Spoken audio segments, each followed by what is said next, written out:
పోవున్ ఈ కంబు పోదు ఇది శాశ్వతముండు ఈ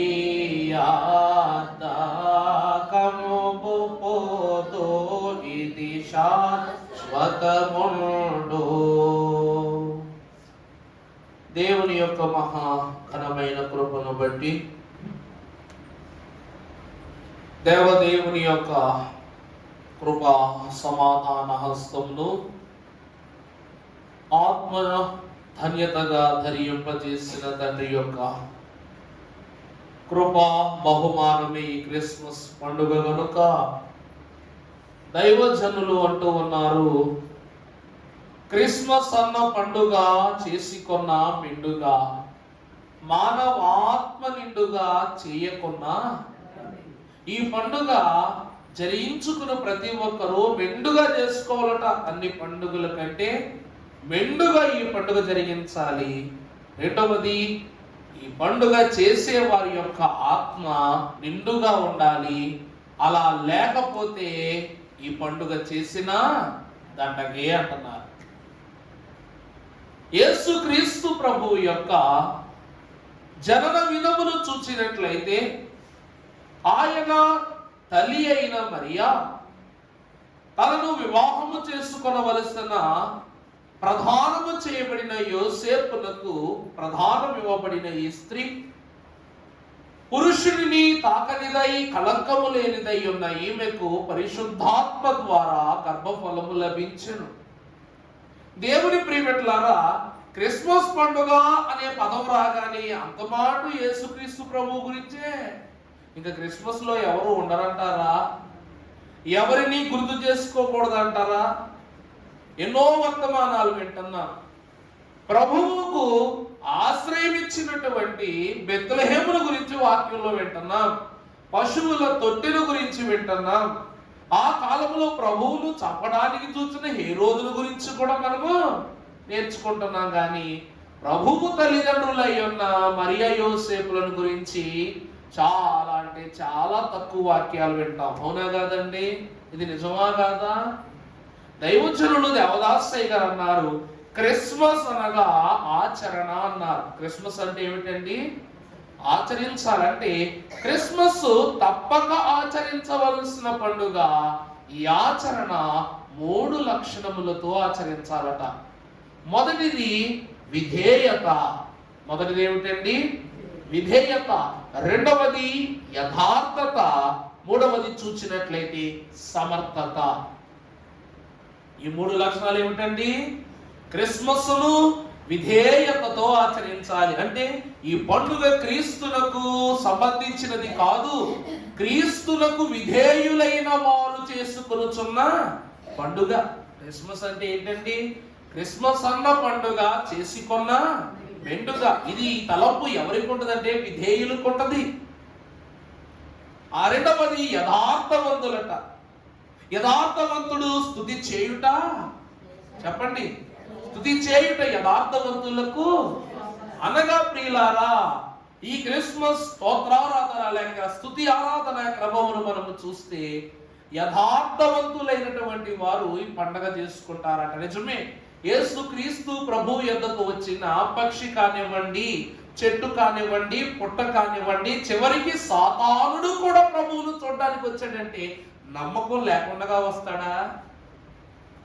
ఇప్పుడండి, రే మన శత్రువుకు వారసుడు పుట్టాడట్రా అని చెప్పగానే వాడు ఎలా ఉన్నాడురా, వాడి పోలికలు ఎలా ఉన్నాయిరా, వాడు చూడటానికి ఎలా ఉన్నాడురా, వాడి కళ్ళు ఎలా ఉన్నదిరా, ముక్కు ఎలా ఉందిరా, మూత ఎలా ఉందిరా అని అడుగుతావా? అడగమా? శత్రువు అయినప్పటికీ కూడా మనకు అవతల పక్క సమౌజ్జీ పుట్టాడేమోనన్న ఒక ఆందోళన, ఒక ఆతురత రెండు కలగలుపుకుంటే శత్రువునికి కూడా తోటి శత్రువు మీద ఏముందట? యథార్థత ఉందట, ఆతురత ఉందట. సాతానుడు కూడా క్రీస్తు జననాన్ని ఆపటానికి చూచిన వాడే, చివరికి ఆపలేకపోయాడు, ప్రభు పుట్టాడు. ఎవరబ్బా ఈ బాలుడు ఎలా ఉంటాడో చూద్దామని సాతానుడు కూడా ఎవరికి తెలియకుండా ప్రభువుని చూసేశాడంట. చివరిగా సమర్థత. ఎంత గొప్ప స్థితిలో ఉన్నప్పటికీ క్రీస్తు వాక్యమును మనము చూసినట్లయితే ప్రభువును చూడడానికి వచ్చింది ఎవరు అనే వాక్యాన్ని మనం చూస్తే మొదటిగా సర్వలోక సైన్య సమూహమైన దూతలు, ఆ తరువాత గొల్లలు, ఆ తరువాత జ్ఞానులు, వీరు ముగ్గురే కనబడతారు తప్ప మరి ఇంకెవరు మనకి ఏం కనబడరు. ప్రభువు రాకను గమనించి ప్రవచన వాక్య ప్రకారముగా 2 వత్సరముల ముందే ప్రయాణాన్ని, అనగా ప్రభువు తల్లి గర్భములో పడకముందే ప్రయాణాన్ని ఆరంభించిన సమర్థులు జ్ఞానులు. రెండవది, ప్రభువు పుట్టాడని తెలియగానే వారి మందలను సైతము విడిచిపెట్టి లోకరక్షకుడిని చూచుటకు దూత చేత పట్టిన వర్తమానమును పట్టుకుని హేరోదు రాజుకు సైతము లెక్క చేయకుండగా, లోక మర్యాదలను లెక్క చేయకుండగా పరుగులెత్తి ప్రభు సువార్తను ప్రకటించిన గొల్లలు, సమర్థులు. అంతే కదండి, సువార్త చెప్పు పాదములు ఏమై ఉన్నవి? సుందరములై ఉన్నవి అన్నారు కాబట్టి వాళ్ళు సమర్థులు. మూడవది దూతలు. మూడవది ఎవరండి? దూతలు. ఆయన ఆకాశమునందు సింహాసనము మీద ఆసీనుడై ఉన్న ఆయన పాదసేవ విడిచిపెట్టలేదు. భూమి పైన పొత్తి వస్త్రములతో ఒక నర రూపధారిగా వచ్చినా కూడా ఆయన పాదసేవను వారు ఆపలేదు. అక్కడైనా ప్రభు ఒకలాగే ఉన్నారు, ఇక్కడికి వచ్చినా కూడా ఒకలాగే ఉన్నారు. కొంతమంది ఏం చేస్తారు చెప్పండి, బాగా ఐశ్వర్యవంతుడు, ఆస్తిపరుడుగా ఉన్నాడు అనుకోండి, భజన చేస్తాం. వాడే నేల రాలిపోయి, నేల కొరిగిపోయి అప్పుడు దీనుడిగా మారిపోయాడు అనుకోండి, అప్పుడు నువ్వు చేసినటువంటి భజన ఇప్పుడు చేస్తావా? ప్రభువు మానవ దేహాన్ని ధరించుకున్నాడు అంటే దాని అర్థం ఏంటి? ప్రభు వాక్యం ఒకటి ఉంటది, ఆయన మనలను దూతలకు పైనగాను ఆయనను దూతలకు కిందగాను చేసుకున్నాడంట. అవునా కాదండి? ఆ వాక్యం అర్థమైందన్నమాట. ప్రభు మనల్ని ఎక్కడ పెట్టారంట? దూతల పైన పెట్టారంట. ఈయనంట మన స్థానంలోకి వచ్చినట్టే దూతల కిందకు వచ్చేసారు. ప్రభువు మన కిందకు వచ్చేసారు కదా అని అహంకారముతో ఈయనకు మేము ఎందుకు సేవ చేయటము? ఈయన మనిషిగా పుట్టాడు, పాపదేహాన్ని ధరించుకున్నాడు, పాపమును ఎత్తుకోబోతున్నాడు, పాపులతో సహవాసం చేయబోతున్నాడు అని ప్రభువును లెక్క లేకుండా విడిచిపెట్టారా వారెవరైనా? ఆయన అక్కడ ఉన్నా గనుడే, ఇక్కడ ఉన్నా గనుడే, ఎక్కడ ఉన్నా గనుడే.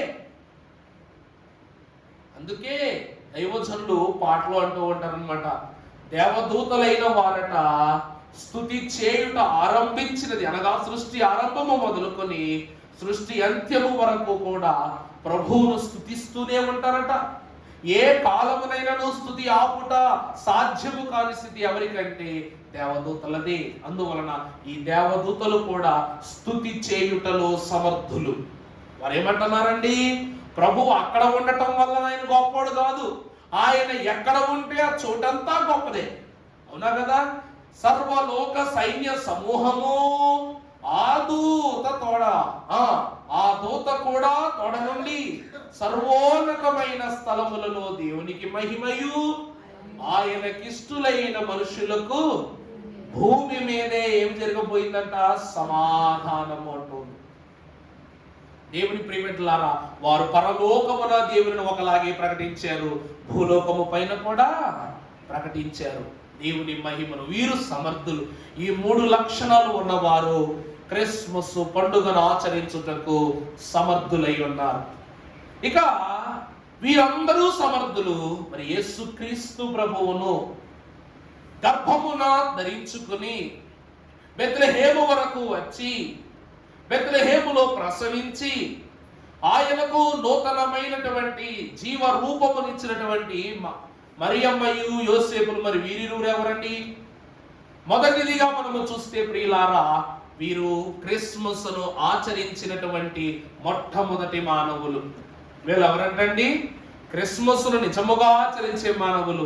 ఇక లేఖ వాక్యములోనికి వెళ్ళిపోతాం. పరిశుద్ధ గ్రంథములో నుండి మత్తయి సువార్త 1వ అధ్యాయము, మత్తయి సువార్త 1వ అధ్యాయం 18వ వచనములు చదవండమ్మా.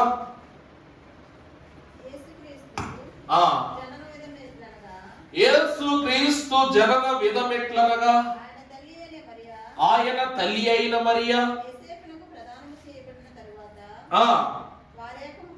వారు ఏకము కాకమునుపు ఆమె పరిశుద్ధాత్మ వలన గర్భవతిగా ఉండెను. ఆయన భర్త అయిన యోసేపు ఆమెను అవమానపరచనొల్లక అతడు ఈ సంగతులను గూర్చి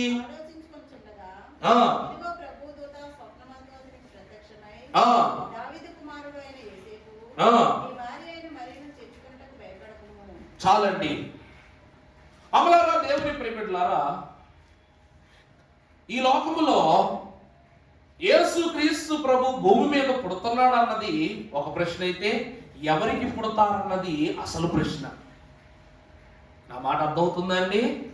అమ్మాయి, నీకు పిల్లలు పుడతారు, దేవుడు నీకు సంతానం ఇస్తారనగా నేను అమ్మయ్యా అనుకుంటాం.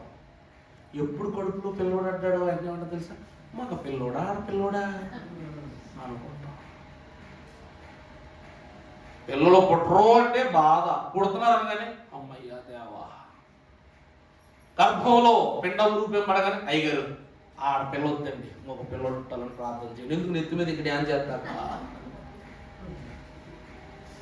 గర్భఫలము రానేరదు అన్నది ఎంత అవమానమో, వివాహమునకు ముందు గర్భఫలం అన్నది కూడా అంతే అవమానం. దేవుడు యోసేపును ఈమెకు ప్రధానము చేయుట దైవ నిర్ణయమై ఉన్నదని వాక్యములో మనం ఎరుగుదుము. కానీ ఎందుకు యోసేపునే మరియమ్మ గారికి ఇవ్వడానికి ఇష్టపడ్డాడు అంటే, ప్రియులారా, వీరు ఆది దంపతుల పాపమునకు పడిన బీజమును పూడ్చుటకు ఏర్పాటు చేయబడిన దంపతులు. అర్థమైందండి? ఆది దంపతుల తొలి సంతానమైన కయ్యూను పాప బీజాన్ని ఎక్కువ చేస్తే, ఆ పాప బీజమును రూపుమాపుటకే ఈ ఆది దంపతుల స్థానములో వీరికి యేసుక్రీస్తుల పేరుట కుమారుని అనుగ్రహించాడు తండ్రి. దేవుని యందు ప్రియ సంఘమైన వారలారా, మరియమ్మ గారిని గురించి 7 ప్రాముఖ్యమైన సంగతులు, అనగా ఎందుకు దేవుడు మరియమ్మ గారిని ఈ లోక గర్భద్వారంగా ఏర్పరచుకున్నారు అంటే, ఈ ఖచ్చితముగా ఆచరణ అన్నాం కదా, క్రిస్మస్ అనే ఆచరణను ఈమె ఎలా ఆచరించడం వలన క్రీస్తుకు తల్లైందంటే, లూకాసు సువార్త 1వ అధ్యాయము 28వ వచనంలో మనం ఒక మాట చూసినట్లయితే, ఆ దూత లోపలికి వచ్చి ఆమెను చూచి, ఓ దయా ప్రాప్తురాలా, నీకు శుభము. చాలండి.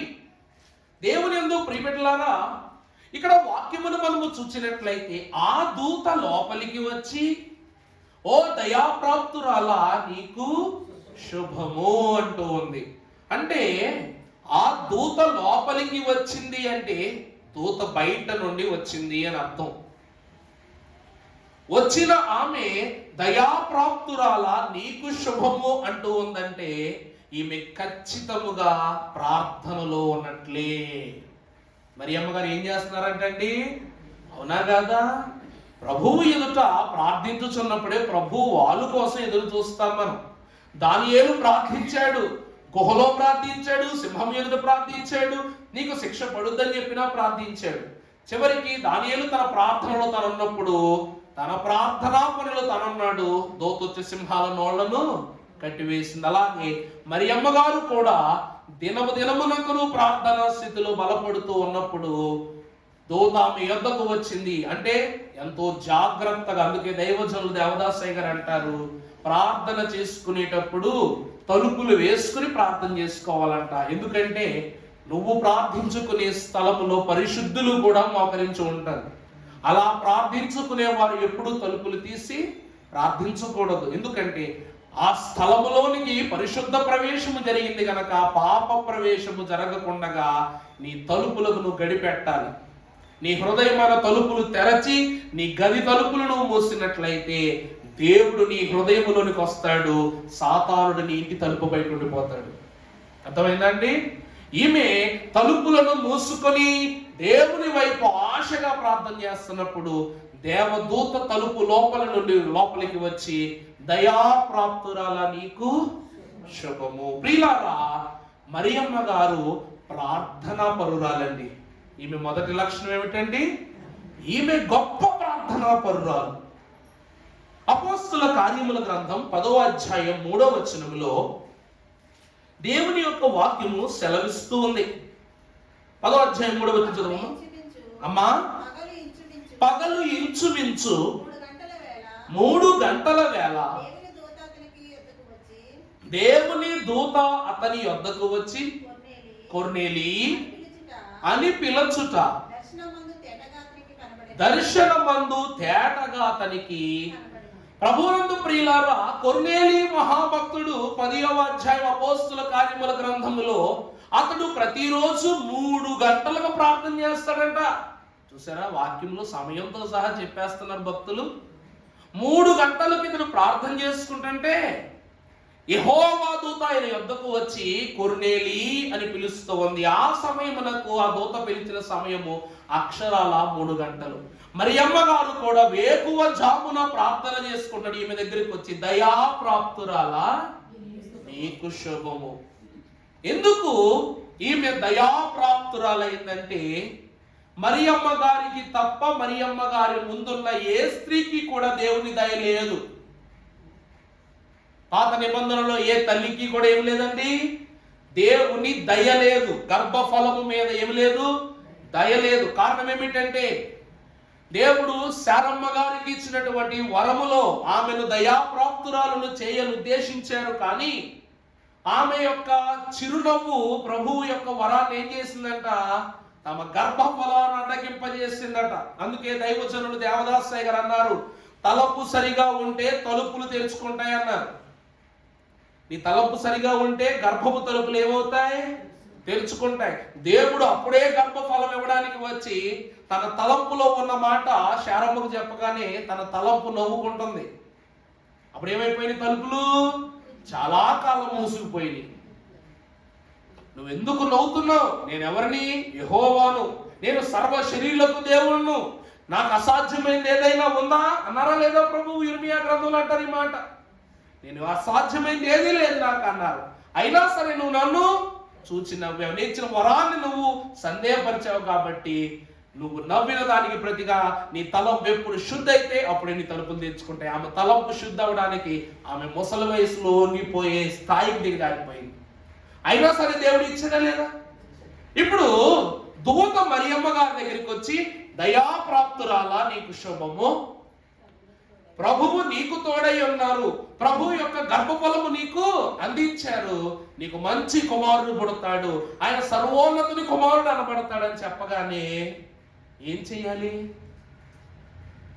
మరియమ్మ గారు ఏం చేయాలంటున్నాను? ఏం మాట్లాడుతున్నారు అయ్యా మీరు?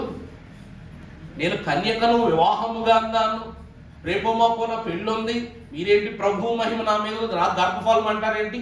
నేను బయటికి వెళ్ళి నా తల్లిదండ్రుల దగ్గర ఏమని తలెత్తుకుని సమాధానం చెప్పాలి? నన్ను వివాహం చేసుకోబోయే వాడి దగ్గర ఏ సమాధానం చెప్పాలి? ఇన్ని ఉంటాయి లేదా? సమాజం మీద నేను ఎలా నిలబడాలి? ఇవేమీ ఆలోచించలేదు ఆమె. ఆమె తలంపు ఎలా ఉందంట? శుద్ధిగా ఉందంతే. శారమ్మ గారేమో తన జీవితంలో తన వృద్ధాప్యాన్ని, లోకపు స్థితిని మనసులో పెట్టుకుంది కాబట్టి తలుపులు మూసుకుపోయాయి. ఈమె తలంపు పరలోకపు తలంపుల వల్ల ఇమిడిపోయింది కాబట్టి దేవుడిచ్చిన వరం ముందు ఏది నిలబడటానికి వీల్లేదని దేవుడు అనగానే చాలా సంతోషం అనుకుంది. వెంటనే దేవుడు ఏం చేశాడంట? తలుపులు తెరిచేశాడు. ఎందుకు దయాప్రాప్తురాలా అని ప్రభు వాక్యములు ఏమని అంటున్నారంటే, మహానీయురాలైనటువంటి అవ్వమ్మ గారు ఎప్పుడైతే పాపములో పడి ఏదేనులో నుండి బయటకు వచ్చేసారో అప్పుడు ఏడుస్తూ ఉందంట. బోరున పడి, నీ గర్భవేదన అధికం చేసేస్తాను అంటాడు ప్రభు. నీ కడుపు నువ్వు ప్రసవ వేదనతో నువ్వేం చేస్తావు? పిల్లల గనాలనగా నేను ఆ వేదన, ఆ బాధ, ఆ తలంపులు తలుచుకుంటూ ఏడుస్తుంటే ఆదామోదాలుస్తున్నాడు. పాప అవ్వమ్మ తగ్గట్ల దేవుడు ఇప్పుడు అంటున్నాడు అన్నమాట, అవ్వమ్మా నీ వేదనను నేను తగ్గించను కానీ నీ పాపమును తొలగించే ఉపాయాన్ని నేను చెప్తాను.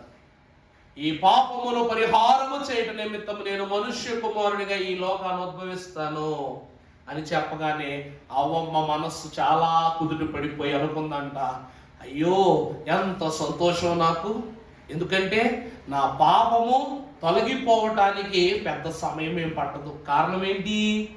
ఈ భూమి మీద ఆయన మనుష్య కుమారునిగా పుడతానంటున్నారు. ఒక స్త్రీ గర్భాన జనిస్తానంటున్నారు. ఈ భూమి పైన ఆడదాన్ని నేను ఒక్కదాన్నే, మగవాడు నా భర్త ఒకడే. అవునా కదా? ఆదాము అవ్వలు తప్ప ఇంకొకరు ఉన్నారా సృష్టిలో నరులు? అందువలన ఈయన గర్భం జనించడానికి లేదు, నా గర్భమునే జనించాలి. ఈయన మనుష్య కుమారుడిగా పుడతారన్నాడంటే మనుషుని రూపములోనే రావాలి. అంటే ఎలా రావాలి? నా గర్భములో నుంచే రావాలని ఆనందపడిపోయింది. ఎప్పుడు కయ్యూను పుట్టాడు, వెంటనే యెహోవా దయ వలన నేను ఒక మనుష్యుని. అర్థమవుతుందండి? అక్కడ అంటుంది యెహోవా దయ వలన. యెహోవా దయ వలన ఎవరిని సంపాదించుకుంది? మనుష్యుని. దేవుని దయ ఉందా అసలు ఈ గర్భఫలం మీద? చెప్పండి. ఆ దయ అనే పదము ఆమెకు కుదుటి పడక, దయ వలన సంపాదించుకున్న మనుష్యుడు కాదు ఇతడు. పాపము ద్వారా, పాప క్రియల ద్వారా పాపమే పరిపక్వత చెంది ఏమైందంట? మరణానికి అందట. అది దయ కాదు. ఇప్పుడు దూత చెప్తుంది దయాప్రాప్తురాలా అంటుంది. అక్కడ యెహోవా దయ లేదు ఆమెకు, ఇక్కడ దేవుని దయ ఉంది ఈమెకు. పాత నిబంధనలు కోల్పోయిన దయ క్రొత్త నిబంధనలో ఎవరికి ఇవ్వబడిందండి? మరియమ్మ గారికి ఇవ్వబడింది. నిజము చెప్పాలంటే ప్రియులారా, అక్కడ అవ్వమ్మ గారు కూడా కళంకము లేని స్త్రీయే. కానీ పాపము ఆమెను ఏం చేసిందంట? కల్మషం చేసేసింది. అవునా కాదండి? అప్పటి వరకు పరిశుద్ధులుగా ఉన్న వీరి దేహాలు అపరిశుద్ధమైపోయినాయి. వీరు స్త్రీ పురుషులుగా ఐక్యపరచబడలేదు. ఎప్పుడైతే పాపములో పడ్డారో సర్వ స్థితులన్నీ కోల్పోయి అల్పమానవులైపోయారో అప్పుడయ్యారట వీరు. నువ్వు నీ భర్తకు లోబడిపోవాలి, నువ్వు నీ భర్త మాటే వినాలి, ప్రభు ఆజ్ఞలు ఇచ్చేశారంటే ఇక అప్పుడు సంతానాభివృద్ధి వారు కలిగించుకున్నారు, నరరూపములు కలిగించుకున్నారు. అందువలన దేవుని వాక్యం అంటుంది, ఏదేను వనములో కోల్పోయిన ఆశీర్వాదమే, అనగా ఏదేను సన్నిధి అనే గదిలో వారు చేయలేని ఆ పనిని ప్రార్థనా గదిలో మరియమ్మ గారు జరిగించారట. ఆ జరిగించుచున్న ఆమె యొద్దకు ఆనాడు యెహోవా దేవుడు ఆదాము అవ్వల యొద్దకు వచ్చినట్లు దేవుడు తన దూతను పంపించి పరిశుద్ధాత్మ ప్రమేయాన్ని ఎవరి గర్భంలో పెట్టాడు? మరియమ్మ గారి గర్భంలో పెట్టాడు. అందుకే దయాప్రాప్తురాలు నీకు శుభం. దయాప్రాప్తురాలు అనగా ప్రార్థనా పరురాలు. ప్రభువు వారి యొద్దకు వచ్చినప్పుడు వారు చేస్తున్న శ్రేష్టమైన పని ఏమిటంటే ప్రార్థించుట. అందుకే ఏకాంత స్థలము కోరుమో, దేవుని ప్రార్థింప ఏకాంత స్థలము చేరుమో, ఏకాంత స్థలము చేరి మోకాళ్ళ మీద నుండి లోకాశాలను మదికి రాకుండగా చూచుకొనుము, ఏకాంత స్థలము కోరుము, దేవుని ప్రార్థింప ఏకాంత స్థలము చేరుము. ఆమె ఏకాంత స్థలమును, ప్రార్థనా స్థలమును, పరిశుద్ధుడగు దేవుని యొక్క కౌగిటిని కోరుకున్నది, చేరుకున్నది. దేవుని వాత్సల్యతను ఆమె అందుకుంది. ఈరోజు మన పిల్లలు మోకరించే స్థాయిలో ఉన్నారంటే అందులో 70% భాగ్యం తల్లిదండ్రులకు వచ్చిందే. యేసుక్రీస్తు ప్రభు మనందరి కొరకు ప్రార్థించుటకు ఆయన పరిశుద్ధ పర్వతమైనటువంటి గెత్సెమనే తోట యొద్దకు వెళ్ళుచున్నారంటే అందులో మరియమ్మ గారికి భాగం లేదా? చెప్పండి. ఈమె మోకాళ్ళ జీవితమే వారి బిడ్డలకుగా ఇవ్వబడిన క్రీస్తుకి ఇవ్వబడింది. అందుకే తల్లిదండ్రులే పిల్లలకు మొదటి గురువు అన్నారు. దేవుని ప్రియమిత్రులారా, ఈమె మొదటిగా ప్రార్థనా పరురాలు. రెండవదిగా చూస్తే లూకాసు వార్త 1వ అధ్యాయం 54వ వచనం చదవండి అమ్మా.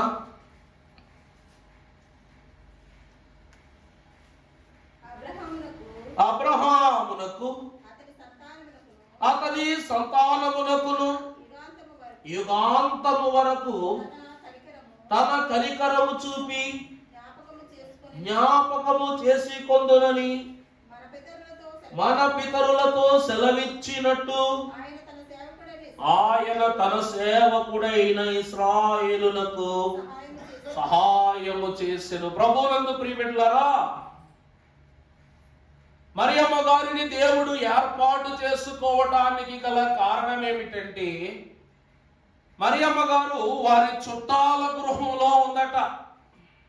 మరియమ్మ గారు ఎక్కడ ఉన్నారండి? వాళ్ళ చుట్టాలు పట్టాలు వాళ్ళ యొక్క గృహంలో ఉన్నదట. ఈమె గొప్ప ప్రార్థనా పరురాలు కాబట్టి దేవుని వాక్కు ఎక్కడ వినబడినా సరే ఆమె ప్రమేయము ఆ స్థలములో ఉండేదట.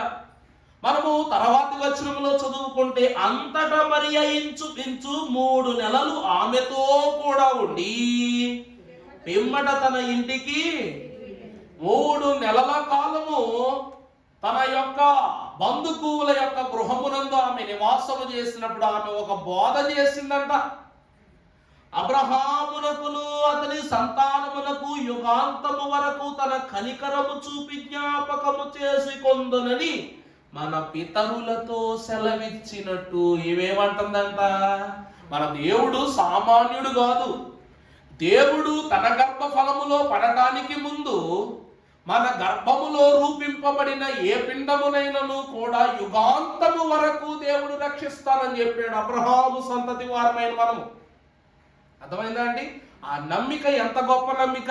ఈరోజండి నీకు పిల్లలు పుడతారమ్మాయి అని డాక్టర్ చెప్పటమో లేకపోతే దైవజనులు చెప్పటమో కాదు, నువ్వు నమ్మాలి.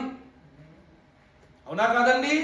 కడుపులో పెట్టండి, ఉమ్మనీరు తక్కువ ఉందండి అయ్యా, ఆరోగ్యం సరిగా లేదంటయ్యా, బరువుగా లేదంటయ్యా అని ఇక్కడికి వచ్చి ప్రభు ఏది అడగటము సరైన విషయమే. కానీ ఏది ఎలా ఉన్నా నా బిడ్డను నా గర్భములో నిలిపిన నా దేవునికి ఉమ్మనీరు తగ్గితే పెంచడం తెలియదా? బలహీన పడితే బలపరచడం తెలియదా? శక్తిహీనుడైతే శక్తినివ్వడం నా ప్రభువుకు తెలియదా? దేవా, ఈ గర్భఫలం నువ్విచ్చావు, దీని బాధ్యత నీదే అని ఏ రోజున మనము నమ్ముతామో ఆ దినమునందే ప్రభు మనకు కలిగిన సమస్తాన్ని కూడా స్థిరపరచుకుంటారు. ఈరోజు ఒక గర్భఫలం ఉన్న స్త్రీతోటి గర్భఫలము కలిగిన స్త్రీలకు బోధించాలి. అర్థమవుతుందండి ఆ మాట?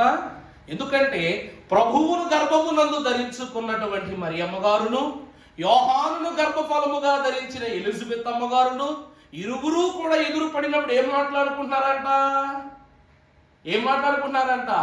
దేవుని సంగతులనే వారు మాట్లాడుకుంటున్నారు. అందుకే వీరిరువురు కూడా దైవజ్ఞానము దైవభక్తి కలిగిన బోధకురాండ్రు గనక గర్భములో ఉన్న శిశువును చూచి ఆ గర్భములో ఉన్న శిశువు ఏం చేస్తున్నాడు?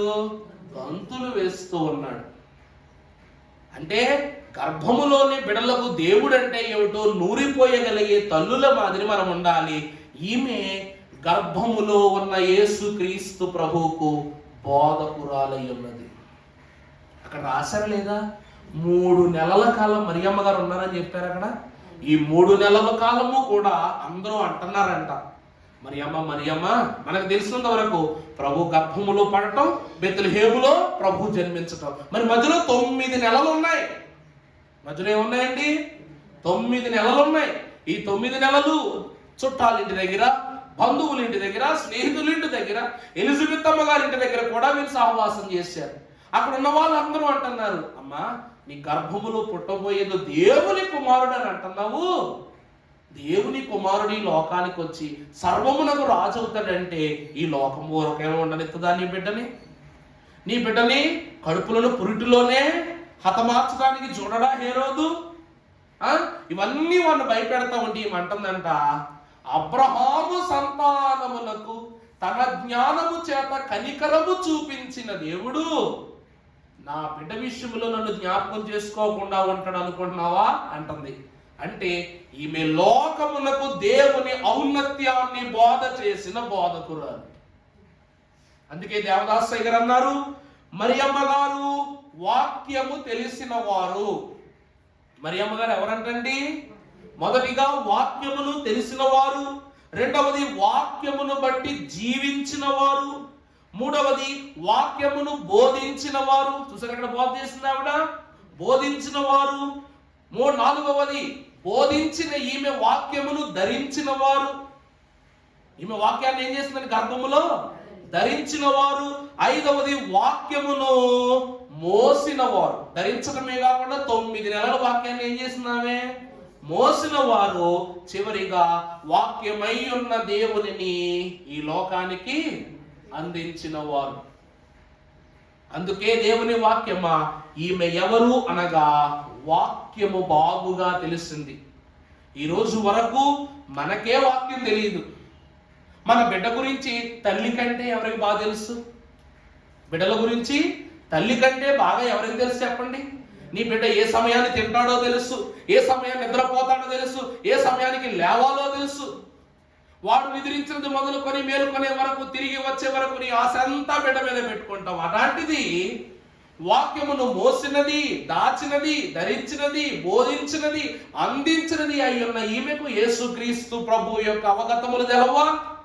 ఈమె వాక్యము బాగుగా తెలిసిన స్త్రీ. అందుకే ప్రియబిడ్డలారా, క్రిస్మస్ అనగా క్రీస్తును బాగుగా తెలుసుకునుట. క్రిస్మస్ అంటే ఏంటండి? క్రీస్తును బాగుగా తెలుసుకోవటమే. మరియమ్మ గారు ఈ 2వ లక్షణాన్ని వారు కనపరుస్తున్నారు. 3వది చూసినట్లయితే మొదటి అధ్యాయంలో కాస్త 38వ వచనం చదవండి. అందుకు మరియా, ఇదిగో ప్రభువు దాసురాలను, నీ మాట చొప్పున నాకు జరుగును. ఈమంటుంది, ఇదిగో నేను ప్రభువు. చెప్పండి, నేను ఎవరిని? నేను ప్రభువు దాసురాలను అంటూ ఉంది. ఏమండి, నాకు నేను మంచోడంటే సరిపోద్దా? నాకు నేనుగా చెడ్డవాడంటే సరిపోద్దా? మనకు మనమే పరిశుద్ధుడంటే సరిపోద్దా? ధనవంతుడంటే సరిపోద్దా? ఏ మాటకు కూడా మనం ఏం కాము, మన స్వకీయమైన పదముల ద్వారా అర్హులము కాము. కానీ పౌలు అంటాడు, నేను క్రీస్తుతో కూడా సిలువ వేయబడ్డాను అని పౌలు అంటున్నాడు. అది నువ్వు నేను కాదు, వాక్యం ఒప్పుకుంది, భక్తులు ఒప్పుకున్నారు. ఈరోజు నువ్వు ఒప్పుకుంటున్నావు, నేను ఒప్పుకుంటున్నాను. ఎందుకంటే క్రీస్తుతో సిలువ వేయబడే భాగ్యాన్ని తండ్రి ఆమోదించారు గనక సర్వము ఆమోదింపబడింది. అలాగుననే ఈమె కూడా నేను ప్రభువు దాసురాలను అంటూ ఉంది. నేను తల్లిని కాను. నేను ఎవరిని? తల్లి అంటే హెచ్చింపబడిన గుణం, దాసురాలంటే అవునా, ఈమె తగ్గించుకుంది గనక తల్లి హోదాకు హెచ్చింపబడింది. అర్థమైందండి? 3వ విషయం ఏమిటి అంటే ప్రియులారా, మరియమ్మ గారు గొప్ప విశ్వాసి. క్రీస్తును గర్భములో మోయక ముందు నుంచే ఈమె దేవునికి ఏమైంది? ఈమె దేవునికి దాసురాలైంది గనక దేవుడే తన కుమారునిని ఈమె గర్భములో ఉంచి దాసుని గర్భములో నుండి దత్తపుత్ర ఆత్మ ద్వారా ఈ లోకానికి అందింపబడ్డారు. అర్థమైందండి? ఈమె దేవునికి దాసుడు. ఎందుకు అంటే ప్రియులారా, విశ్వాసం ఊరికినే రాదు. మరియమ్మ గారు పుట్టినప్పటి నుంచి ఏదో ఒక గొప్ప సంగతులు దేవుని గురించి వినకుండానే అంత గొప్ప ధన్యురాలైపోయిందా, దాసురాలైపోయిందా? అసలు విశ్వాసం దేని వల్ల వస్తుందండి చెప్పండి? వినుట వలన విశ్వాసము. రోమా పత్రికలో పరమ భక్తుడు అంటాడు, కాగా వినుట వలన అంటే దేవుని యొక్క వాక్కులను వింటూ వింటూ పెరిగింది గనక ఆమె విశ్వాసములోనికి వచ్చేసింది. ఆ విశ్వాసము దేవునికి ఆమెను దాసురాలను చేసేసింది. అంత మాత్రమే కాక దాసుని రూపమును ధరించుకుని దాసుడై ఉన్న ప్రభువుకి ఏం చేసేసింది? తల్లిని చేసేసింది. దేవునికి మనం అందుకే ప్రభు అంటారుగా, ఇక నువ్వు దాసుడవు కాదు, ఎవరివి? వారసుడవు అంటారు ప్రభు. ఇక నువ్వెవరు కాదు, దాసుడవు కాదు, నువ్వు దాసునిగా తగ్గించుకో, వారసుని నేను చేస్తాను నిన్ను. అవునా కాదా? ప్రభువు ఎంత తగ్గించుకున్నారో అంతే హెచ్చింపబడ్డారు. పరలోకము నుండి భూమి మీదకు వచ్చారు ప్రభువు, అంతే పరలోకమునకు ప్రభువు హెచ్చింపబడుతూ వెళ్ళిపోయారు. భూమి మీద ఉండి పరలోక ఉన్నత్యాన్ని సంపాదించుకున్న గరుడు యేసుక్రీస్తు ప్రభువు ఒకరే అన్నారు. అందుకే దేవుని వాక్యములు మనము చూస్తే ప్రియులారా, ఎందుకు గొప్ప విశ్వాసం అంటే ఇందాక చరణం పాడుకున్నాం మనం. నన్ను అందరూ అన్నీ విడిచినా ఎన్నడూనూ విడువనట్టి యేసే అర్థమైందా అండి? నన్ను నా భర్త సందేహిస్తాడా? వదిలేస్తాను. నా తల్లిదండ్రులు సందేహిస్తారా? వదిలేస్తాను. లోకము సందేహిస్తుందా, అవమానిస్తా? వదిలేస్తాను. మిమ్మల్ని అందరినీ వదిలేస్తాను, కానీ ఎన్నడూ నువ్వు విడువనట్టి యేసును మాత్రం నేను విడిచిపెట్టను. ఎవరు పోయినా ఏమి పోయినా నా గర్భఫలములో యేసులకు యేసే ఉన్నారు. ఇక నాకు ఇంకేం కావాలి? అవునా కాదండి? ఈమె పట్టుపాటను గర్భములో పెట్టుకుందంట. ఎంత గొప్ప స్తుతి అండి అది. దేవదాసయ్య గారు అన్నారు, పట్టుపాట నువ్వు పట్టుకుంటే ఆ పాటలో ఉన్న ప్రభువు నిన్ను పట్టుకుంటారంట. ఆ పాట రాయించిన ప్రభువు నిన్ను పట్టుకుంటారంట. దేవదాసయ్య గారు పట్టుపాట రాయడానికి గల కారణం ఏమిటంటే, వధువు వరుణిని పట్టుకొనుట ప్రభువు వధువును హత్తుకొనుటయే అన్నారు. అందువలన ఈమె ఏమై ఉన్నది? గొప్ప విశ్వాస అయినది. మూడవది అర్థమైందా? నేను ప్రభువుకు దాసురాలను. తనంతట తానే బాగు చేస్తుంది. నాలుగవది చూసినట్లయితే 49వ వచనం చదవండి. సర్వశక్తిమంతుడు నాకు గొప్ప కార్యములు చేసెను గనుక ఇది మొదలుకొని అన్ని తరముల వారు నన్ను ధన్యురాలని అందురు. ప్రభువునందు ప్రియబిడ్డలారా, ఇది మొదలుకొని సర్వోన్నతుడగు దేవుడు నాకు గొప్ప కార్యములు చేసెను. ఇది ప్రవచనం అండి. ఇదేమిటండి? నాకు గొప్ప కార్యం. దేవుడు నాకు అన్ని ఇస్తాడు, ఇప్పుడే ఇస్తాడు, ఇక్కడే ఇస్తాడు, ఇలాగే ఇస్తాడు అని ధైర్యంగా మనం ఈ లోకములు ఈ రోజుల్లో చెప్పగలమా? నీకు పలానా సమయానికి, పలానా రోజుకి, పలానా వ్యక్తి ద్వారా ఎంతో సొమ్ము దేవుడు నాకు పంపిస్తున్నాడు నువ్వు చెప్పగలవా? కానీ ఏమేమంటుంది? దేవుడు నాకు రానున్న దినములు ఇవి, ఈ దినములలో నాకు దేవుడు గొప్ప కార్యాలు చేస్తాడు. దేవుని ఆత్మ నాయందు ఉన్నది, దేవునిలో నేను నిలిచిపోతానని ప్రత్యేకంగా చెప్తుంది. ఇలా ఉండటాన్ని బట్టి ఇక నుండి లోకమంతా నన్ను ఏమని పిలుస్తారు? ధన్యురాలని పిలుస్తారు. మరియమ్మ గారు ప్రవక్తిని. మరియమ్మ గారు ఎవరండి? ప్రవక్తిని. సరే, ఒక మాట అనుకుందాం, మీకు సందేహం ఉంటుందాయే. దేవదాసయ్య గారు ధన్యుడు, దైవజనుడు, ధరణి జనులందరి కన్నా అన్యుడు ఎంతటి వాడైనా అతనికి సాటిరాడు. ధన్యుడు ఎవరంట? దైవజనుడు. మరి దైవజనుడు ధన్యుడైతే మరి ఆ దైవజనుణ్ణి కన్న తల్లి ఎవరు? అర్థమైందా? ఇప్పుడు ఘనుడయ్యున్న యేసు క్రీస్తు ప్రభువు ఈ లోకమునకు, యేసు అనగా రక్షకుడు, క్రీస్తు అనగా అభిషిక్తుడైతే, అమ్మా లెమ్ము తేజరిల్లుము, యెహోవా మహిమ నీ మీద ఉదయించి ఉన్నది, యెహోవా మహిమ నీ మీద ప్రకాశించి ఉన్నది. అవునా కాదండి? ఆమెను దేవుడు తన కుమారునిని, తన పేరు పూయబడిన పరిమళ తైలము అని ప్రభు అన్నారు. ఆ పేరయ్యున్న క్రీస్తును తన గర్భఫలములో ధరింప చేస్తూనే ఆమెను అభిషేకించుకున్నారు. కాబట్టి ఆమె ఎవరనగా అభిషేకింపబడిన అభిషిక్తురాలు. ఆమె ఎవరండి? అభిషిక్తురాలు. అందుకే రక్షకునిగా ఈ లోకమునకును, అభిషిక్తునిగా సర్వలోకమునకును ఆయన యాచననిచ్చిన గనునిగా కనపడుతున్నారు. ఒక మాట మనము చూసినట్లయితే ప్రియులారా, పరిశుద్ధ గ్రంథములో నుండి గల్తీ పత్రిక 3వ అధ్యాయం 27వ వచనం ఒకసారి చదవండమ్మా.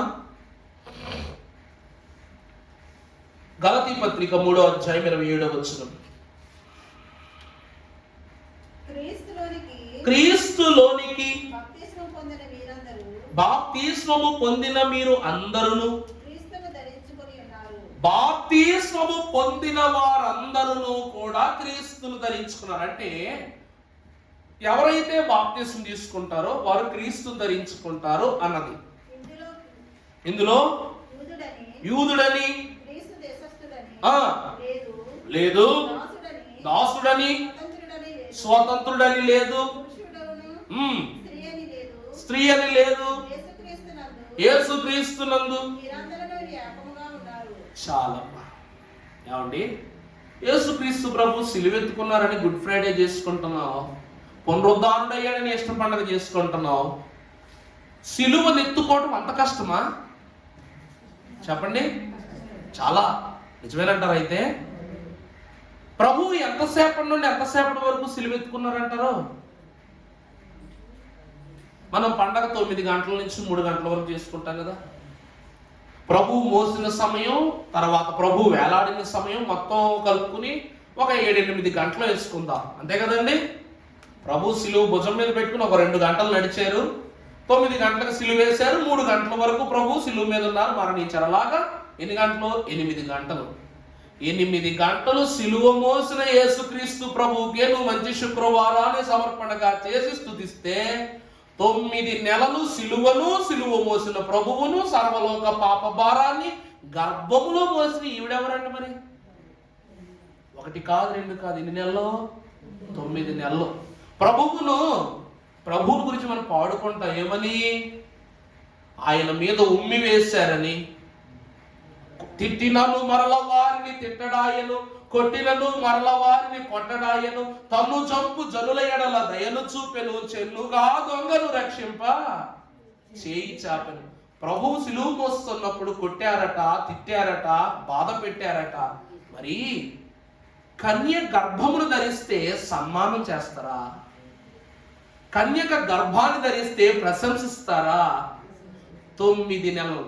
ఒక్క రోజులో పడిన నిందలకే ప్రభువును గురించి మనం దుఃఖపడితే, 9 నెలలు గర్భములో ప్రభువును పెట్టుకుని, సిలువ భారాన్ని పెట్టుకుని, తండ్రేసిన నింద, తల్లేసిన నింద, చుట్టాలేసిన నింద, బంధువులు వేసిన నింద, స్నేహితులు ఇచ్చిన నింద, లోకము వేసిన నింద, ముఖ్యంగా సాతానుడు వేసిన నిందను మోసింది. ఈమె సిలువ ధరించుకున్న ఆడదా కాదా? ఒక రోజు నేను ఒక కార్యక్రమానికి వెళ్తే సిలుగుతులు వేస్తున్నాం, నేను ఇంకొక 3 అయ్యగారులు వేస్తున్నాం. సిలుగు పెద్ద సంఘం బాగా అది వేస్తున్న అంగీల మీద సిలుగుతులు వేస్తుంటే, నా పక్క అయ్యగారు రెవరెండ్ అన్నమాట, ఒక అమ్మాయి సిలువ వేసుకుంది, మెల్లో గొలుసు, బంగారు గొలుసు సిలువ వేసుకుంది అనమాట. వేసుకుంటే సిలువ తీయించడానికి వచ్చింది. అయ్యగారు అన్నారు, అమ్మా సిలువ మెల్ల వేసుకుని తిరగకూడదమ్మా అన్నారు.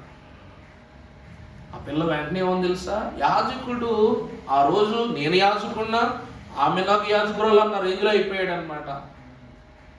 మరి అయ్యగారు, మరి మరియమ్మ గారు కడుపులో పెట్టుకుంది కదండి సిలువుని అంది. మీరు గుండె మీద ఉండకూడదు అంటున్నారు సిలువ, ఒక స్త్రీ గుండె మీద సిలువ ఉండకూడదు అంటున్నారు. మరి మరియమ్మ గారు కడుపులో పెట్టుకుంది కదండి, మరి అది తప్పే. ఇది పెట్టుకోవడం నేను తప్పు అయితే మరియమ్మ గారు పోయడం తప్పు అంతే. ఈయన సిలువ వేసే మనిషి అలా ఆశ్చర్యపోయాడు అంతే. సిలువ వేయడానికి చెయ్యి ముందుకు రాలా, ఈమె చెప్పిన మాటకి. నేను వేసాను ఆ పిల్లకి సిలువ, భేష్ అన్నట్టుగా వేసాను అన్నమాట సిలువ గుర్తు. ఎందుకంటే ప్రియులారా, ప్రభువు యొక్క సిలువ భారాన్ని మొయ్యలేకపోవచ్చు, కానీ ఆనవాలునైనా మొయ్యాలన్న విశ్వాసులు. అందుకే సిలువయ్య నీకిక్కడి గద్దె అన్నారు, సిలువయ్య నీకిక్కడి గద్దె అన్నారు. మరియమ్మ గారికి ఇక్కడ గద్దె వేసి వెళ్ళిపోయింది, నీకు హృదయములోనూ నుదుటి పైనను గద్దె వేస్తోంది సిలువ. 3 సిలువలు అంటే ఏంటో కాదండి, నీ తలంపును మార్చుటకు ఒక సిలువ, నీ హృదయములో సంచరించుటకు ఒక సిలువ, ప్రతి గర్భములో నుండి క్రీస్తు శ్రమ పొందుకుని ధన్యుడు కాగలుగు వర్తమానము చెప్పు బిడల కొరకు గర్భమునందు మరొక సిలువ. అందుకే ప్రియబిడ్డలారా, దైవజనులు అన్నారు, ఇది శుద్ధిగా ఉంటే ఇది శుద్ధి అయిపోద్దంట. ఇది శుద్ధి అయిపోయింది అనుకోండి, ఇక్కడికి ఇంకా శుద్ధిలా ప్రవేశించవట. మరియమ్మ గారు సిలువను మోసిన ధన్యురాలు. ఆమె ప్రవక్తిని ఎందుకైందంటే, ప్రభు మాత్రమే సిలువ మోయలా, ప్రభు కంటే ముందే సిలువ మోసింది. ఒక మాట చూస్తే, పాత్రను చేత పట్టుకుని తండ్రి నీ చిత్తమైతే ఈ గిన్నె నా యొద్ద నుండి తొలగించు అని ప్రభు అన్నారు. కానీ ప్రభువా, ఇంత భారాన్ని నా గర్భంలో పెట్టావు, నేను భరించలేకపోతున్నాను, 1 నెల ముందు నాకు ప్రసవం ఇవ్వు, లేకపోతే కొన్ని దినాల ముందు నాకు ప్రసవం ఇవ్వు అని అడిగిందా? దేవుడు వర్తమానము ప్రకారం బెత్లెహేములో వెళ్ళాలి, అక్కడే మీరు పశువుల పాకలో, పశువుల శాలలో ప్రసవించాలని చెప్పగానే గర్భాన్ని పట్టుకుని భరించిందే తప్ప ప్రభువును శోధించలేదు. ప్రార్థనా పరులకు ఇంత బలాన్ని ఇస్తాడంట దేవుడు. అందుకే సుమయోన్ అంటాడు, నీ గర్భములోనికి కత్తి దూయబడుతుంది అని అంటాడు. ఎందుకు అంటే ప్రియబిడ్డలారా, ఈ లోకంలో అమ్మా నీకు మంచి పిల్లోడు ఉడతాడమ్మా, ఆ పిల్లోడు 10 సంవత్సరాలు బతుకుతాడని చెప్తే ఈ పిల్లోడు కావాలనుకుంటారా? ఎవరైనా కావాలనుకుంటావా? నీ బిడ్డ 10 సంవత్సరాలే బ్రతుకుతాడు, తర్వాత దేవుడు బిల్ చేసుకుంటాడని చెప్తే ఏ తల్లైనా సరే గర్భంలో ఆ బిడ్డను మోయడానికి ఇష్టపడద్దా? మరి మరియమ్మ గారు 33.5 సంవత్సరాలకి చనిపోతాడు, నీ కుమారుడు చనిపోతాడు, అందరికీ రక్షణ ఇస్తాడు, నీకు మాత్రం కన్నీళ్ళే మిగులుతాయి అన్నాడు. అవునా కాదండి? నీ జనులైన ఇశ్రాయేలుకు నువ్వు కనపరిచే రక్షణ నేను కళ్ళారా చూశానని ప్రభువుకు చెప్తూ, ప్రభు ఎదుటంటూ, మరియమ్మా గుండె రాయి చేసుకో, నీ గుండెల్లోకి ఏం వెళ్ళబోతుంది? ఖడ్గం వెళ్ళబోతుందని గుండె రాయి చేసుకోమని చెప్పాడు. మరి ఆమెకి ఎంత దుఃఖం. ఈరోజు ప్రతి తల్లి అనుకుంటుందంట, నా కొడుకు నాతో ఉండాలి, నాతో మాట్లాడాలి, నా కొడుకు అల్లపల్ల నేను చూడాలని. ప్రభువు సమయం ఎక్కడదండి? అసలు తల్లితో కూర్చుని మాట్లాడే సమయం ఎక్కడిది? ఆమె ఎందుకు ప్రవక్తిని, ఎందుకు దేవుని బిడ్డని లోకానికి అందించిందంటే, ప్రియులారా, అమ్మా తిన్నావా, త్రాగావా, నిద్రపోయావా, ఎప్పుడు లేచావు, పలానాది కావాలా అడిగే కొడుకు కాదండి ఈయన. లోకము ఎద్దకు వెళ్ళటం, లోకుల యొద్దకు వెళ్ళటం, పాపుల యొద్దకు వెళ్ళటం, అందరినీ ఆయన పరామర్శిస్తున్నారు. కానీ తల్లి ఎలా ఉందని పరామర్శించిన ఒక్క వాక్యం చెప్పండి, సిలువ మీద తప్ప. అవునా కదా? చివరికి నాయన నువ్వే ఈ పెళ్లిని ఘనంగా జరిగించాలి, నువ్వే అద్భుతం చేయాలంట. అమ్మా నా సమయం ఇంకా రాలా, నా తండ్రి ఆజ్ఞాపించాలి అన్న. అలాంటి ప్రభు చివరిలో తన తల్లి త్యాగమునకు గుర్తుగా, అమ్మా ఇదిగో నీ కుమారుడు, ఇదిగో నీ తల్లి, నువ్వు నాతో ఏ ముచ్చటైతే తీర్చుకోలేకపోయినావో, ఎటువంటి గొప్ప స్థితిలో నువ్వు నన్ను పెంచాలనుకున్నావో అవన్నీ నువ్వు నాకు చేయలేకపోయావు. ఒక కుమారునిగా నేను నిన్ను పోషించవలసిన స్థితిలో నేను కూడా నీకు ఇప్పుడు అందుబాటులో లేకుండా పోతాను. ఇవన్నీ నీకు ఆత్మీయ కుమారునిగా యోహాను నీకు జీవితకాలం తోడుంటాడని యోహాను ఇచ్చాడు దేవుడు. యేసుక్రీస్తు ప్రభువు కూడా మనలాంటి మనుష్యుడే, కానీ ఆయన పరిశుద్ధుడు ఎందుకైనా తెలుసా అండి? మరియ గర్భమును జన్మించటం వలన కాదు, అంత మంచి తల్లి గర్భమును పోషింపబడుటను బట్టి ఆయన దేవుడైనా. అర్థమైందమ్మా? ఈ లోకములో ప్రతి తల్లి గర్భము ఒక దేవాలయమే. అది అవ్వమ్మ గ్రహించలేకపోయింది, శారమ్మ గ్రహించలేకపోయింది. ఈరోజు తల్లులారా మీరు గ్రహించాలి అన్నదే దేవుని వాక్యం. క్రిస్మస్ ఆచరించుటనగా ప్రభువు యొక్క తల్లిదండ్రులు పక్క పెట్టడం సామాన్యమైన విషయమే. అల్లమరలాంటి తల్లిదండ్రులు అంటది లోకం దేనిపోయింది. ఆ గర్భం ఎత్తుకున్న వాళ్ళే తెలుసా భారం ఏంటో. చివరిగా చూసినట్లయితే పరిశుద్ధ గ్రంథములో నుండి మత్తయి సువార్త, లూకా సువార్త 1వ అధ్యాయం 27వ వచనం చదవమ్మా.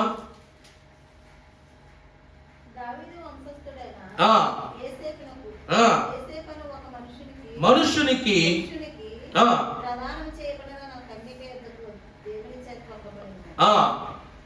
ప్రభువునందు ప్రియబిడ్డలారా చాలండి, ఈమె ఎవరు అంటే కన్యక.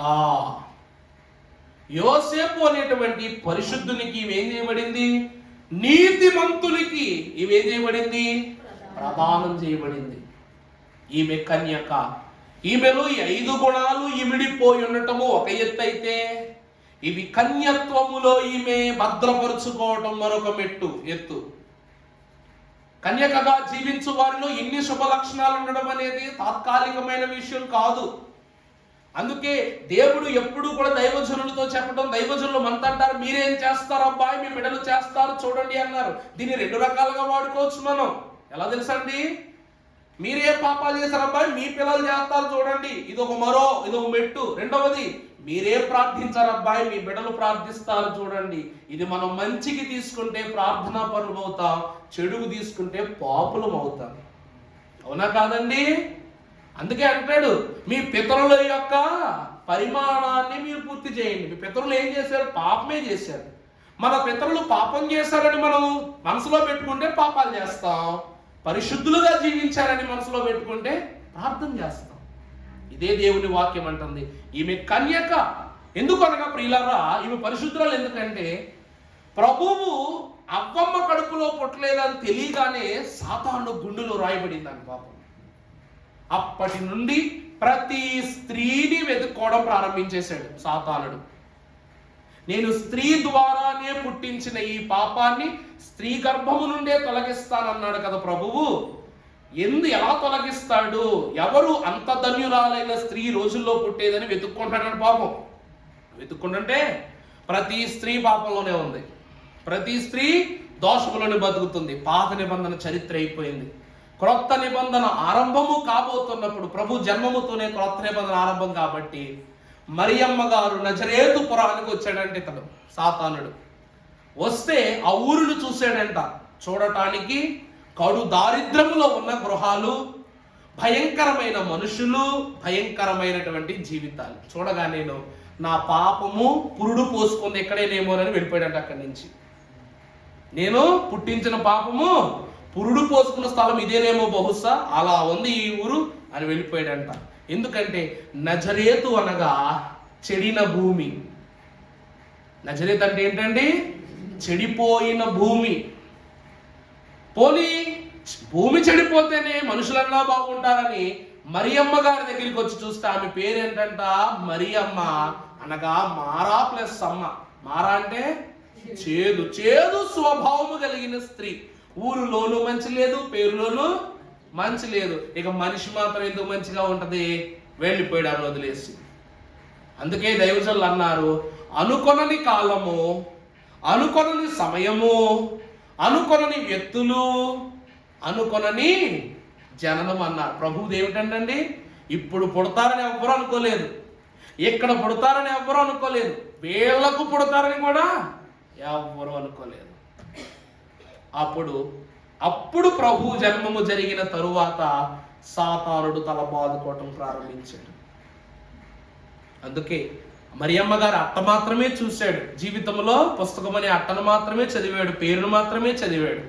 లోపల ఉన్న కథను చూడగానే అంతా ప్రభువే ఉన్నారంట. అందుకే వాక్యములో మీకు 100 సార్లు చెప్పారు, బైబిల్ గ్రంథాలు కొనుక్కుంటున్నాం, బైబిల్ చదవడానికి ముందు బైబిల్ను చూడండి ఒకసారి. రంగురంగు బైబిల్ కొనుక్కోవటం కాదు. మన తాతలు ఇలాంటి బైబిల్ వాడారు, ఇలాంటిది కాదండి. పైన నలుపు, లోపలంతా లోకం అనేటువంటి అట్టలా బతుకుతున్నాం మనం. కానీ లోపల హృదయం అంతా ఎలా ఉండాలి? దైవజనులు దేవదాసయ్య గారు అన్నారు, ఈ నలుపు మానవుడు మట్టి దేహానికి గుర్తు అన్నారు. ఈ నలుపు దేనికి గుర్తు అంటే మలిన దేహానికి గుర్తట. లోపల ఉన్న తెలుపంతయు కూడా దేవుని ఆత్మీయ వెలుగుకు గుర్తట. మరియమ్మ గారి పేరును చూశాడు, మరియమ్మ గారి యొక్క రూపాన్ని చూశాడు, ఆమె ఊరును చూశాడు, కానీ ఆమెలో ఉన్న ప్రభువును మాత్రం చూడలేకపోయాడు. అందుకే నీ దేవుడనైన యెహోవానగు నేను నీ రూపాన్ని, నీ ఎత్తుని, నీ అందాన్ని, నీ సౌందర్యాన్ని చూడ నేనేం చూస్తాను? నీ అంతరంగాన్ని చూసేవాడిని ఉన్నానని ప్రభు అంటారు. ప్రభు గనుడు, ఆయన ఏమి చెయ్యగలరో సాతానుకు తెలుసు. కానీ ప్రభు చేసిన కార్యాలు చూడటం తప్ప వాటిని ఆపగలిగే శక్తి సాతానుకు కూడా లేదు. అందువలన ప్రియులారా, కలంకము లేని వారముగా ఉన్నట్లయితే అవగతము కాగల 5 లక్షణాలు దేవుడు మనలోకి ఇస్తాడు. చివరిగా మరియమ్మ క్రీస్తును లోకానికి అందించిన వారు. మనము చూసినట్లయితే లూకాసు సువార్త 2వ అధ్యాయము 7వ వచనం మనము చదువుకున్నట్లయితే చివరి మాట, తన తొలిచూలు కుమారుని కని పొత్తి గుడ్డలతో చుట్టి సత్రంబులో వారికి స్థలము లేనందున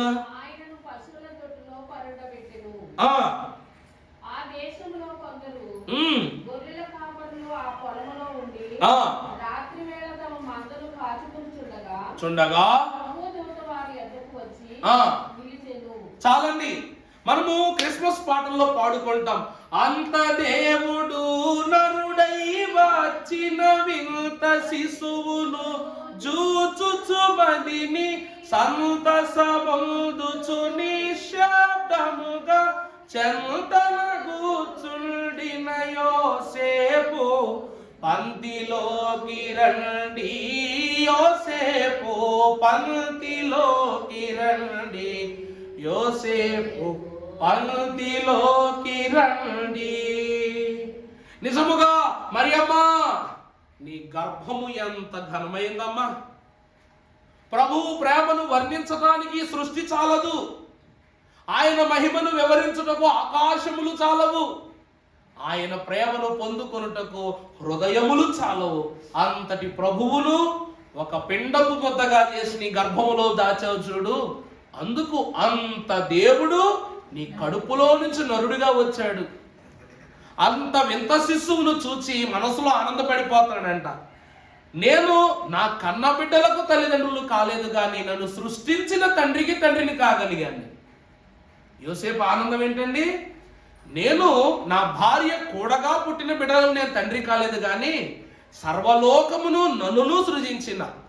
అందుకే కదా యేసు జన్మించని ఇలలోనే పాటలో సర్వలోకమునకై నాకై నీకై లోకరక్షకుడగు యేసు మహిని ఏతించెను. ఇది ఆశ్చర్యము ఎంతో, ఇది ఆశ్చర్యము ఎంతో సంతోషం. చివర్లో చూసారా?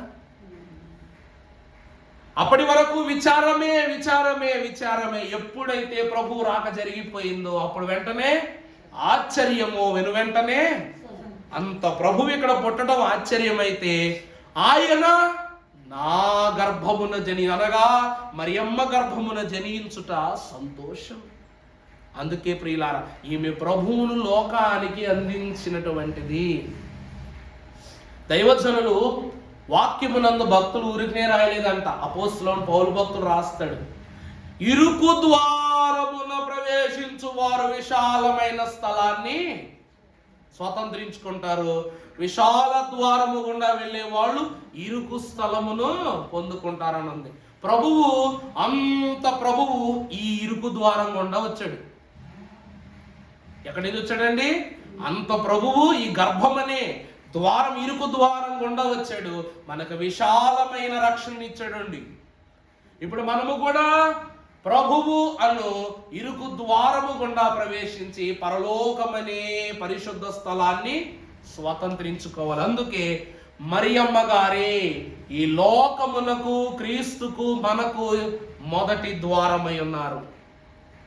అందుకే మొదటి రాక వచ్చు నన్న పదము సిద్ధించెను, మొదటి రాక వచ్చు నన్న పదము సిద్ధించెను, ఇదియు సిద్ధించును, ఇదియు సిద్ధించును, యేసు త్వరగా వచ్చును, ఎత్తబడును సంఘము, యేసు త్వరగా వచ్చును, ఎత్తబడును సంఘము, శ్రీ యేసు క్రీస్తు నాథుడు శీఘ్రముగా వచ్చును.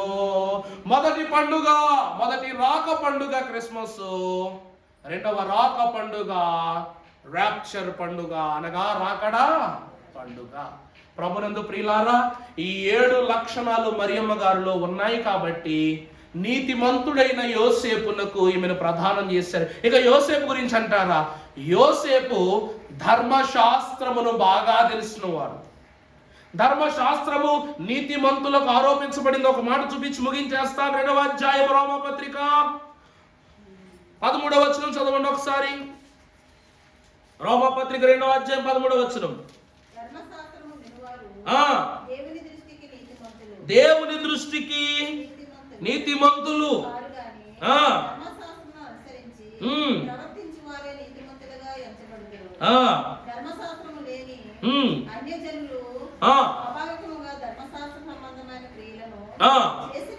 చేసిన ఎడల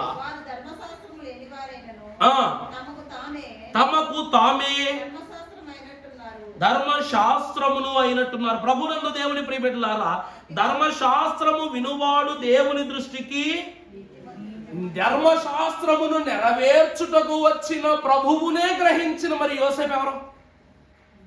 అర్థమైందండి? వినేవారే నీతిమంతులైతే, మరి ఇందాక లోకా సువార్తలో చదివినట్లు యోసేపును నీతిమంతునికి ఈమె ప్రధానము చేయబడింది. అంటే ఇతడు ధర్మశాస్త్రమును వినినవాడు, కనినవాడు, ధ్యానించేవాడు. యెహోవా ధర్మశాస్త్రమును దేవారాత్రములు ధ్యానించుచు, దేవారాత్రములు ధ్యానించబడి ఎవరండి? ధన్యుడు. యోసేపు ధన్యుడు. ఇందాక మరియా నేను గొప్ప విశ్వాసిని, ఇక నుండి నన్ను అందరూ ధన్యురాలంటారు అన్నారు. ఇంత ధర్మశాస్త్రం తెలుసుకున్న యోసేపు కూడా ఎవరు? ఎందుకు ధన్యుడో చెప్పనా?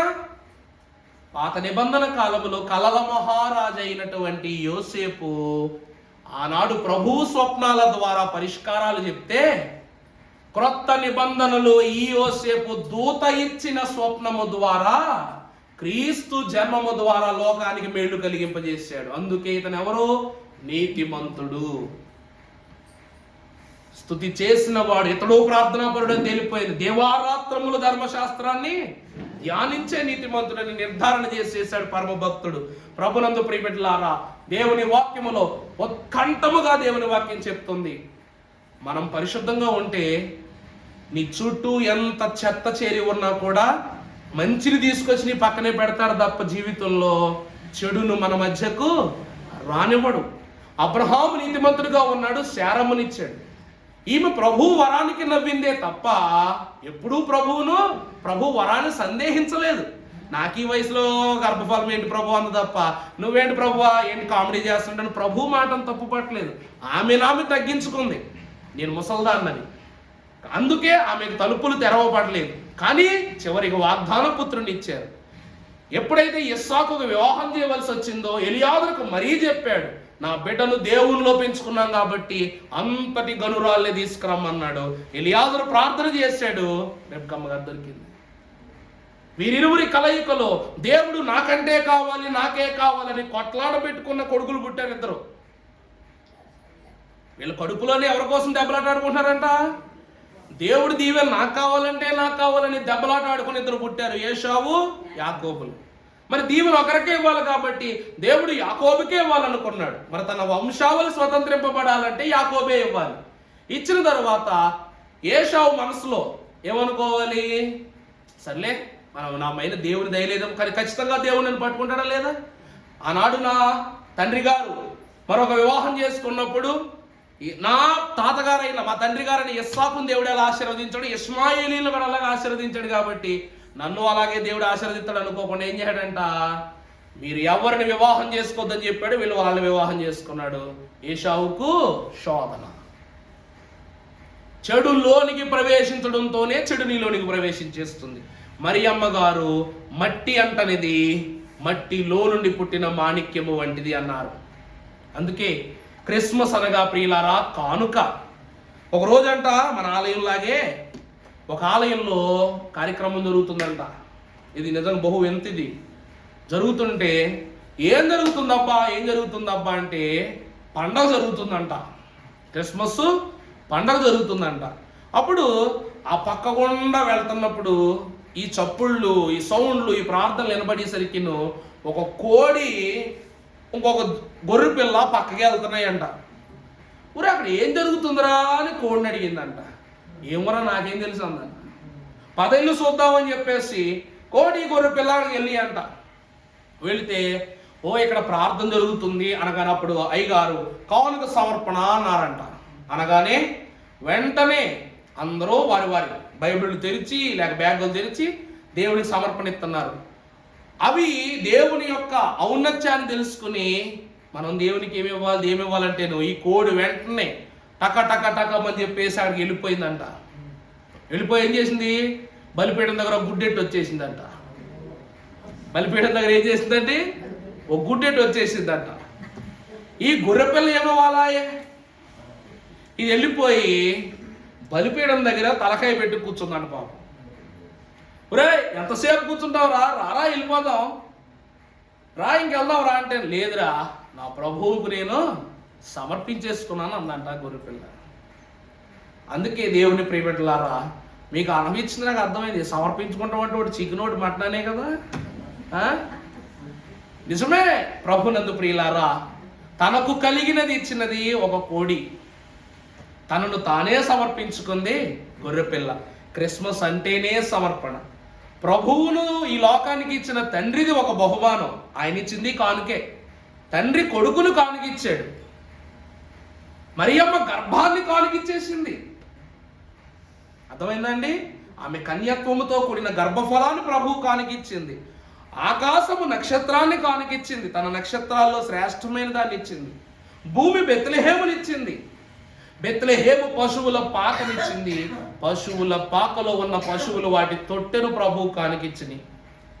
జ్ఞానులు బంగారము సాంబ్రాణి బోలములు కానుకిచ్చారు. గొల్లలు ప్రభు జన్మ సువార్తను లోకమంతా ప్రకటించి ప్రభువుకు సమర్పణ చేశారు. ఇన్ని చేసిన మన విషయంలో దూతలైన వారు సర్వోన్నతమైన స్థలములో దేవునికి మహిమంటూ ఉయ్యాల పాట పాడుతూ ప్రభువుకు పాటను కానుకిచ్చారు. ఈరోజు మన తండ్రి గారు అడుగుతున్నారు, నువ్వేం కానుకిస్తావు? అర్థమైందండి? ఈరోజు మనమేం కానుకిస్తాం? క్రిస్మస్ అంటే బహుమానం, నిందతో కూడుకున్న బహుమానం, వందలుగా విస్తారమగు బహుమానం. అందుకే మరియమ్మ గారు క్రీస్తు నిమిత్తము నింద పాలైన వారు. అర్థమైందండి? క్రీస్తును ధరించుని క్రీస్తు కోసం ఆమె ఏం పొందుకుంది? నింద పొందుకుంది. అందుకే దైవజనులు మరి మిక్కుటముగా అన్నారు, మరియమ్మ గారు లేని క్రిస్మస్ను ఊహించుకోలేమన్నారు. మరియమ్మ గారు లేని క్రిస్మస్ను ఊహించుకోలేము. మరియమ్మ గారు లేక క్రీస్తును కూడా మనము ఊహించుకోలేము. ప్రభు ఎలా ఉంటారని లోకానికి చెప్పింది మరియమ్మ గారే. అది అందుకే దైవజనుని దేవుని ప్రియబిడ్డలారా, క్రిస్మస్ అనగా ఆచరణ, క్రిస్మస్ అనగా ఆనవాలు, క్రిస్మస్ అనగా బహుమానము. ఈ 3 ఆశీర్వాద క్రియలలో 7 ఆశీర్వాదమునకు గుణములుగా ఇవ్వబడిన మరియమ్మ గారి భాగ్యము ఈ దినము ప్రార్థించే మీకు దయా ప్రాప్తురాండ్రులారా, మీకు శుభముని తండ్రి అయిన దేవుడు మీ యందు నిలువబడి ఆయన స్థిరమైనటువంటి వాక్ఫలమును మీకు అందించి, ఆ తల్లి ప్రార్థించగా లోక రక్షకుడు అనుగ్రహింపబడినట్లు తల్లులైన మీరు ప్రార్థించగా లోక రక్షకుని యొక్క ఆమోదము మీకు అందింపజేసి మీ కోరికలన్నిటిని తండ్రి నెరవేర్చును గాక. ఆమేన్. సంతోషము. ఈ సమయమున ప్రార్థనా క్రమం జరిగించుకుందాం. ఇక క్రిస్మస్ ప్రోగ్రామ్ షీట్ రెడీ చేయడం జరిగిందండి. స్తుతుల క్రమములో 7 సన్నిధి స్త్రీలు కూడా ఇంక మీదే స్తుతుల క్రమం. అప్పటికి ఇప్పటికీ కూడా మార్చం ఆ క్రమాన్ని. అందువలన మీ క్రమములో ఎవరినైతే పెడతాం, మరి కుటుంబానికి ఒకరికి చొప్పున అవకాశం ఇవ్వడం జరిగింది. దయచేసి మనసులో పెట్టుకోవచ్చు. గత సంవత్సరం ఇచ్చిన అవకాశం ఈ సంవత్సరం ఇవ్వలేదంటే ఈ సంవత్సరం 5 కొత్త వాళ్ళు మన ఆలయంలోకి యాడ్ అయిపోయారు. ఈ సంవత్సరానికి 5 కొత్తగా వచ్చారు.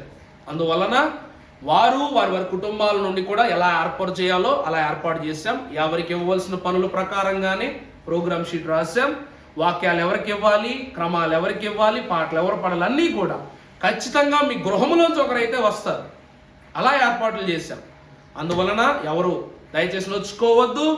ఇది దేవుని కార్యక్రమము, దేవుని ఏర్పాటు నిమిత్తం జరిగేది కనుక ఈ సంవత్సరము క్రిస్మస్ వెలుగు వేదిక యొద్ద కాదు, మన హృదయ వేదికలో దేవుడు ఘనంగా జరిగించును గాక. ఆమె సంతోషం. అంశాలు తెలియజేయండి అమ్మా.